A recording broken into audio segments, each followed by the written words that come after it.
Salute സഹൃദയരെ. ഞാൻ jail DGP ആയി ജാനുവരി 2017 നിയമിതയായ സമയം ഒരു നവ ചിന്താ സാഹിത്യകാരിയുടെ പുസ്തകം, അമേരിക്കക്കാരിയാണ്, എസ്തർ ഹിക്സ് എന്നാണ് പേര്, അവരുടെ ഒരു പുസ്തകം ഞാൻ വായിക്കാനിടയായി. അതിനകത്ത് വളരെ വിചിത്രമായ ഒരു ആശയം അവർ പറഞ്ഞിട്ടുണ്ട്.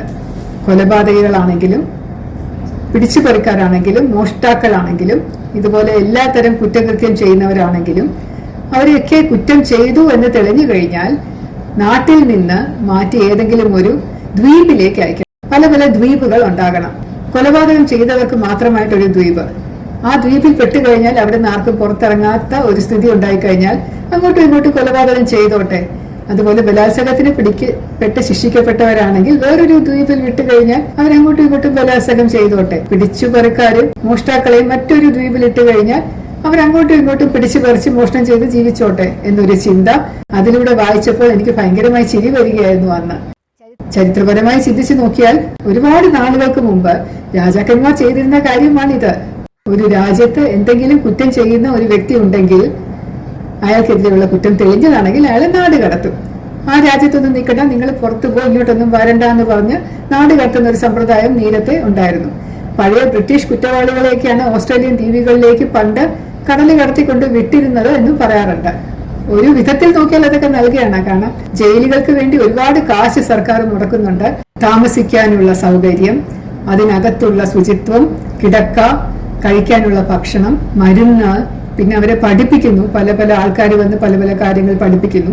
ഇങ്ങനെ എല്ലാത്തിനും കൂടെ ഒരുപാട് പൊതുപണം ഇവർക്കായിട്ട് ജയിലുകളിൽ ചെലവഴിക്കുന്നുണ്ട്. ജയിൽ ഉദ്യോഗസ്ഥരെ നിയമിക്കണം, അവരുടെ ശമ്പളം, വാഹനങ്ങളുടെ അറ്റകുറ്റപ്പണികൾ, മറ്റ് പെട്രോൾ, അങ്ങനെ ഒരുപാട് കാര്യങ്ങളുണ്ട്. കുറ്റകൃത്യം ചെയ്തവരെ സുരക്ഷിതമായ ഒരു സ്ഥലത്താണ് പാർപ്പിക്കുന്നത്.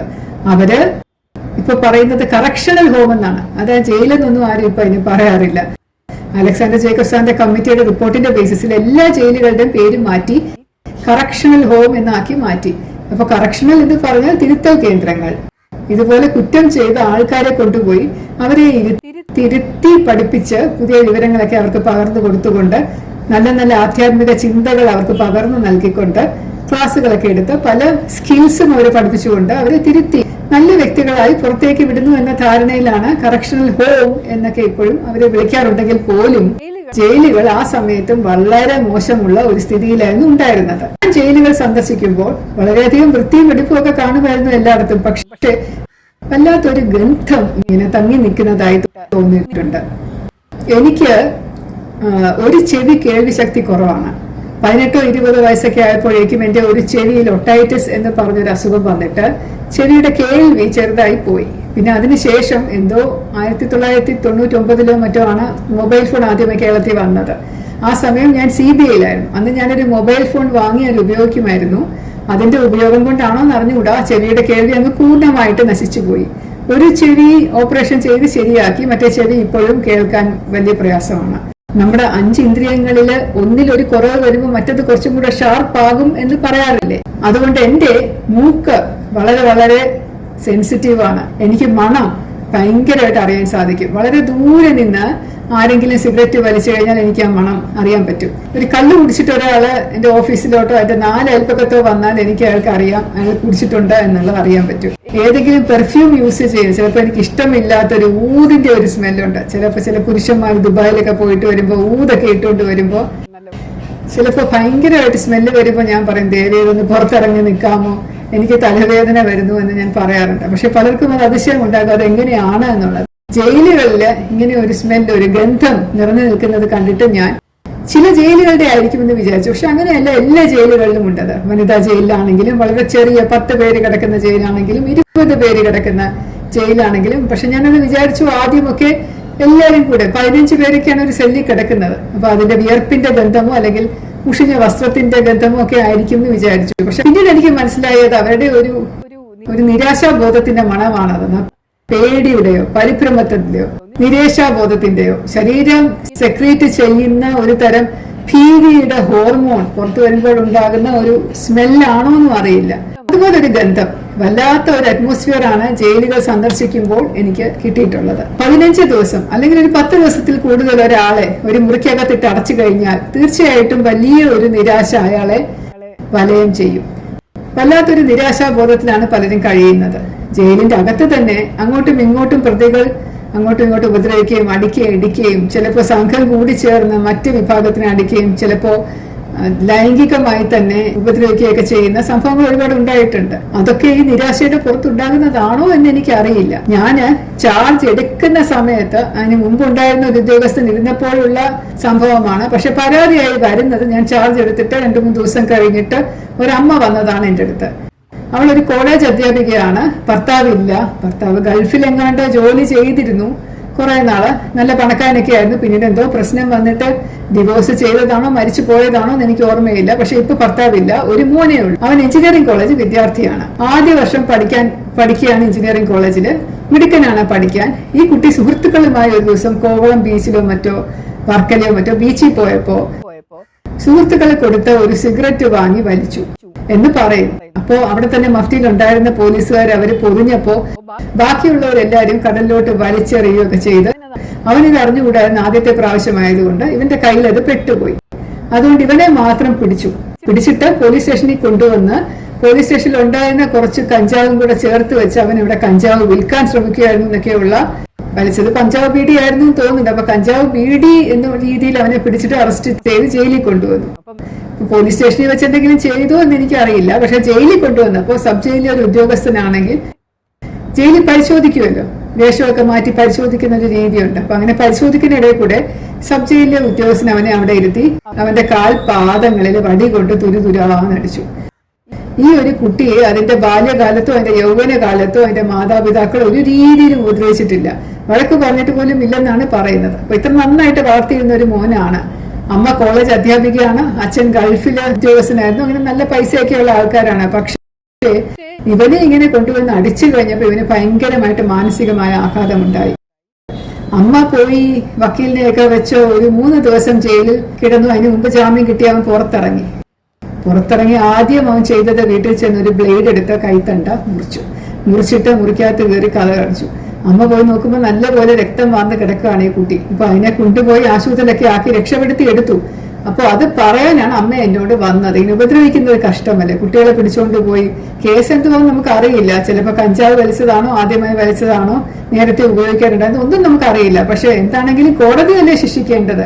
എന്തിനാണ് ജയിലിലെ ഉദ്യോഗസ്ഥർ ഇങ്ങനെ അടിക്കുന്നത് എന്ന് ഞാൻ എങ്ങനെ ആരാണ് അടിച്ചത് എന്ന് അന്വേഷിച്ചപ്പോൾ ആരും ഏറ്റു പറയാൻ തയ്യാറായില്ല. എന്റെ കുറെ ഉദ്യോഗസ്ഥർ ആ സമയം ഡ്യൂട്ടിയിലുണ്ടായിരുന്നു. അപ്പൊ അവരെ വെച്ചിട്ട് ഞാനൊരു തിരിച്ചറിയൽ പോലൊരു പരേഡ് പോലെ നടത്താമെന്ന് വിചാരിച്ചപ്പോ അവരെയൊക്കെ വിളിച്ചു നിർത്തി കുട്ടിയെ വിളിപ്പിച്ചപ്പോ ഒന്ന് നോക്കിയിട്ട് പറയാമോ, ആരാണ് മോനെ അടിച്ചതെന്ന് പറയാമോ എന്ന്. അപ്പൊ ആ കുട്ടി പറഞ്ഞ വിശ്വസിക്കില്ല.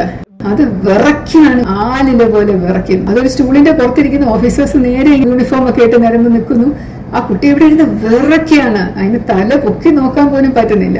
അതിന്റെ കണ്ണിൽ കൂടെ ധാരധാരയായിട്ട് കരഞ്ഞുകൊണ്ടിരിക്കും. ആ കുട്ടിയുടെ അമ്മ എന്നോട് പറഞ്ഞു, മതി മാഡം, വേണ്ട, ആ കുട്ടിക്ക് ഭയങ്കര ട്രോമയാണ്, സഹിക്കാൻ പറ്റുന്നില്ല, അതിന് നോക്കാൻ പോലും വയ്യ. കാക്കി യൂണിഫോം ഇട്ട് നിൽക്കുന്ന ആളുകളെ കണ്ണുയർത്തി ഒന്ന് നോക്കാൻ പോലും ആ കൊച്ചിന് പറ്റുന്നില്ല എന്ന് പറഞ്ഞിട്ട് അവസാനം ഞാൻ എല്ലാവരെയും വിളിച്ചിട്ട് നമ്മുടെ ചെറിയ ക്യാമറയുണ്ട്, ക്യാമറയൊക്കെ നശിപ്പിച്ചിട്ടിരിക്കുകയാണ്.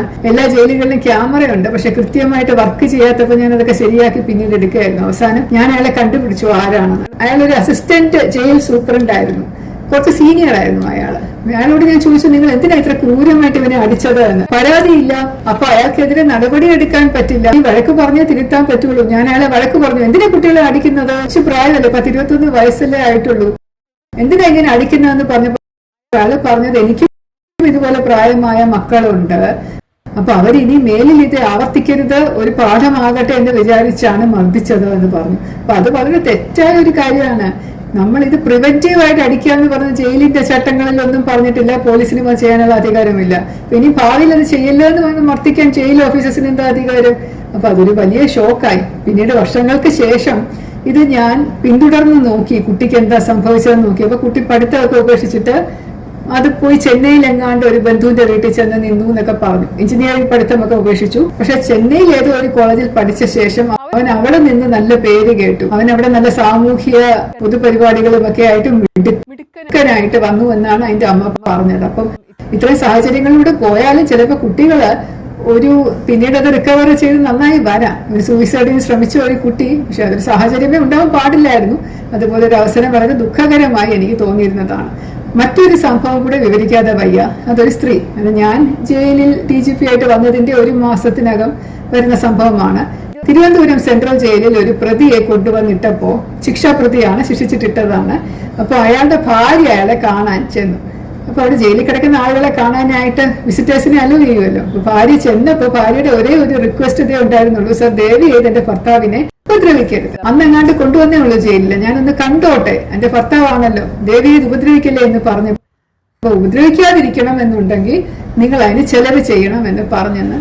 അവിടെ പൈസ ഒന്നും ഇല്ലായിരുന്നു. അപ്പൊ അവിടെ താലിമാല അയാൾ ഊരി വാങ്ങിച്ചു എന്ന് പറഞ്ഞു. അതായത് പുറത്തിരുന്ന ഗാർഡ് ഡ്യൂട്ടിയിലുണ്ടായിരുന്ന ഒരു പ്രിസൺ ഓഫീസർ ഈ കാണാൻ വന്ന സ്ത്രീയുടെ കഴുത്തിൽ കിടന്ന താലിമാല, സ്വർണ്ണമാല 3 പവനെങ്ങാണ്ടേ ഉള്ളൂ അതിന്റെ തൂക്കം. പക്ഷെ എന്നാലും അതിനകത്ത് ആ സ്ത്രീ പറഞ്ഞതനുസരിച്ച് എന്റെ മിന്നും കൂടെ ഉണ്ടായിരുന്നു എന്നാണ്. അപ്പൊ ആ മിന്നും കൂടെ അയാൾ എടുത്തുകൊണ്ട് പോയതിന് ഇവർക്ക് വലിയ സങ്കടമായി പോയി. അതെങ്കിലും എനിക്കൊന്ന് തിരിച്ചു തരാൻ പറയാമോ എന്ന് ചോദിച്ചാണ് ആ സ്ത്രീ എന്റെ അടുത്ത് വന്നത്.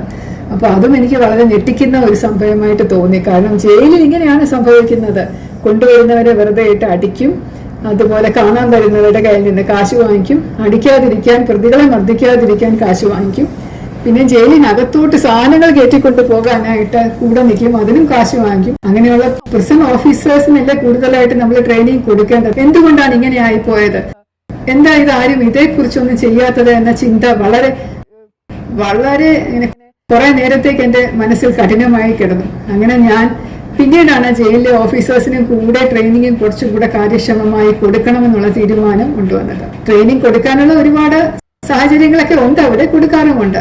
ഇതുപോലെയുള്ള വലിയ കുറ്റകൃത്യങ്ങൾ തടയാനോ പിടിക്കാനോ അതിനെതിരെ പരാതിപ്പെട്ടാൽ പോലും ശിക്ഷിക്കാനോ ഒന്നും പറ്റാത്ത ഒരവസ്ഥ എന്ന് പറയുന്നത് തികച്ചും ഖേദകരമായിരുന്നു. ഒരു കുറ്റം ചെയ്ത് ജയിലിൽ അകപ്പെടുന്ന ഒരു വ്യക്തി എന്തോ ഒരു കുറ്റവാളി എന്ന് പറഞ്ഞ് ചാപ്പ കുത്തിയില്ലേ, അതുപോലെയാണ് അയാളുടെ നെറ്റിയിൽ ഒരു പാടിങ്ങനെ കിടക്കും. അയാൾ ജീവിതകാലം മുഴുവനും ഒരു സാഹചര്യം കൊണ്ട് കുറ്റം ചെയ്ത് കഴിഞ്ഞാൽ നാട്ടിൽ പോയാലും വീട്ടിൽ ചെന്നാലും അയാൾക്ക് ഇറങ്ങി നടക്കാനുള്ള സാഹചര്യം ഉണ്ടായാലും ജയിലിൽ കിടന്നയാളല്ലേ, ഇങ്ങനെ ഒരു വ്യക്തിയല്ലേ എന്നൊരു പേര് ജീവിതകാലം മുഴുവൻ അയാൾക്ക് കേൾക്കേണ്ടി വരും. അതിലും കവിഞ്ഞ് മറ്റൊരു പ്രശ്നവും കൂടെ ജയിലിൽ ഉണ്ടാവാറുള്ളത്, ഒരു കുറ്റം ചെയ്ത് കഴിഞ്ഞാൽ അവന്റെ പേര് ഒരു മോഡസ് ഓപ്പറാൻഡി ലിസ്റ്റിലേക്ക് പോകും. പോലീസ് സ്റ്റേഷനിൽ ഇതുപോലെ ഒരു സിമിലർ കുറ്റം, അതുപോലെയുള്ള സാമ്യമുള്ള ഒരു കുറ്റം നടന്നു കഴിഞ്ഞാൽ അവർ ചെയ്യുന്നത് ഇന്നയാള് കുറ്റം ചെയ്തതാണോ എന്ന് നോക്കാനായിട്ട് ജയിൽ ഉദ്യോഗസ്ഥരെ ഏർപ്പാടാക്കും.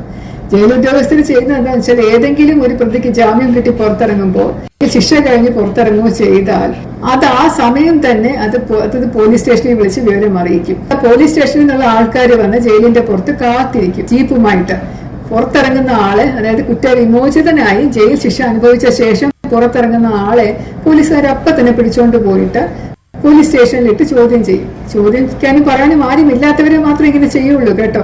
വലിയ പണക്കാരായിട്ടുള്ളവരെയോ അല്ലെങ്കിൽ എന്തെങ്കിലും ഇൻഫ്ലുവൻസ് ഉള്ള ആൾക്കാരെയോ സ്വാധീനങ്ങളുള്ള ആൾക്കാരെയോ ഒന്നും അങ്ങനെ ചെയ്യില്ല. അപ്പൊ ആരും ഇല്ലാത്ത പാവപ്പെട്ട ആൾക്കാരെയാണ് ഇങ്ങനെ പിടിച്ചുകൊണ്ട് പോകുന്നത്. എന്നിട്ട് അവരെ പോലീസ് സ്റ്റേഷനിൽ കൊണ്ട് എഴുതി നല്ലപോലെ മർദ്ദിച്ച ശേഷം എന്തിനാണ് ഈ കുറ്റം ചെയ്ത് ആ കുറ്റം ചെയ്തെന്നൊക്കെ ചോദിച്ച് അവരുടെ തലയിൽ കെട്ടിവെച്ച് തെളിയാതെ കിടക്കുന്ന കേസുകൾ പോലും അവരുടെ തലയിൽ. അപ്പൊ എങ്ങനെയാണ് ജയിലിൽ കിടന്ന ഒരാൾ ഈ കുറ്റം ചെയ്തത് എന്ന് പറയുമ്പോൾ അവരത് മാനിപ്പുലേറ്റ് ചെയ്ത് അയാളെ ആ സമയം ജാമ്യത്തിലായിരുന്നെന്നോ പരോളിൽ ഇറങ്ങിയതാണെന്നോ എന്നൊക്കെ പറഞ്ഞ് അങ്ങനെ റെക്കോർഡുകളൊക്കെ തിരിച്ചു മറിച്ച് മാറ്റി ആ കുറ്റത്തിനും കൂടെ അവർ ചിലപ്പോൾ ചെയ്തിട്ടുണ്ടാവില്ല.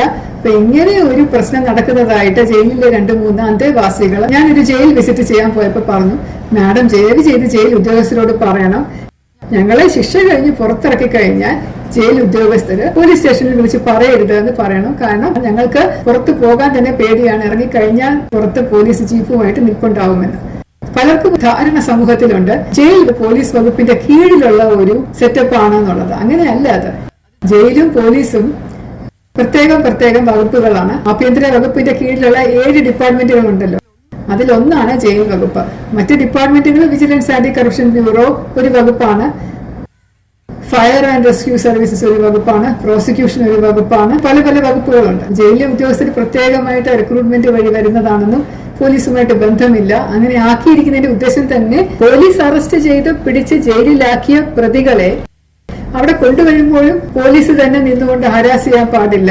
അവരെ സെക്യൂർ ആയിട്ടുള്ള ഒരു സ്ഥലത്താണ്, രാജ്യത്തിന്റെ പ്രോപ്പർട്ടീസ് ആയിട്ട് മാറുകയാണ്, അവർ സ്റ്റേറ്റിന്റെ പ്രോപ്പർട്ടി ആയി മാറുകയാണ് ജയിലിൽ വരുമ്പോൾ. അപ്പൊ അതിനൊരു പ്രത്യേക സാഹചര്യം ഉണ്ടാക്കി കൊടുത്ത് അവരെ പഠിപ്പിച്ച് തിരുത്തി നല്ല രീതിയിൽ വഴിതിരിച്ച് വിട്ട് നല്ല വ്യക്തികളായി മാറ്റി സമൂഹത്തിലേക്ക് തിരിച്ചു കൊണ്ടുവരണം എന്നുള്ള ഒരു ചിന്തയിലാണ് ജയിൽ പ്രത്യേക ഒരു വകുപ്പായിട്ട് രൂപീകരിച്ച് പ്രത്യേകം ഓഫീസേഴ്സിനെയൊക്കെ നിയോഗിച്ചിരിക്കുന്നത്. ഞാൻ വളരെ കർശനമായ ഒരു നിർദ്ദേശം പിന്നീട് കൊടുക്കുകയുണ്ടായി. യാതൊരു കാരണവശാലും എഴുതി തന്നെ കൊടുത്തു, യാതൊരു കാരണവശാലും വിമോചിതരായി പോകുന്ന അന്തേവാസികൾ അവര് വിട്ടു പോവുകയാണ്, അതായത് ജയിൽ ശിക്ഷ കഴിഞ്ഞു പോവുകയാണെന്നുള്ള വിവരം പോലീസ് ഓഫീസേഴ്സിനെ അറിയിക്കാൻ പാടില്ല, സ്റ്റേഷനിൽ വിളിച്ച് പറയാൻ പാടില്ല എന്ന് പറഞ്ഞ് അങ്ങനെ എഴുതി കൊടുത്തു. പക്ഷെ അതിനും അവർ എക്സ്ക്യൂസ് പറയുന്നത്, അവര് പറയുന്നത് പോലീസുമായി നല്ലൊരു ബന്ധത്തിൽ പോയില്ല എന്നുണ്ടെങ്കിൽ 14 ദിവസത്തിനകം കോടതിയിൽ കൊണ്ടുപോകാൻ പോലീസ് വന്നില്ല എന്ന് വരും. കോടതിയിൽ കൊണ്ടുപോകണമല്ലോ, ജയിലിൽ കിടക്കുന്ന തടവുകാരെ, വിചാരണ തടവുകാരന് 14 ദിവസം കഴിയുമ്പോൾ കോടതിയിൽ കൊണ്ടുപോയി ബെയിൽ എക്സ്റ്റെൻഡ് ചെയ്ത് വാങ്ങിക്കണം. അതിന് പോലീസ് വരാതിരിക്കും. അല്ലെങ്കിൽ എന്തെങ്കിലും അസുഖം വന്ന് കിടക്കുന്ന ആൾക്കാര്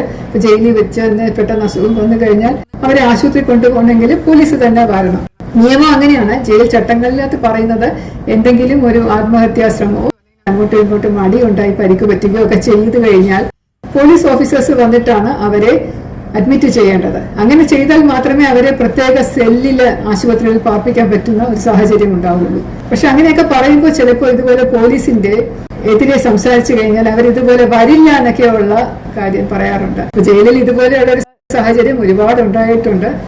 അതിനുശേഷവും പിന്നീട് ഒരുപാടൊക്കെ ഞാൻ തടയാൻ ശ്രമിച്ചിട്ടുണ്ടെങ്കിൽ പോലും ഇനി ഒരുപാട് കഥകളുണ്ട് നിങ്ങളോട് പറയാനായിട്ട്.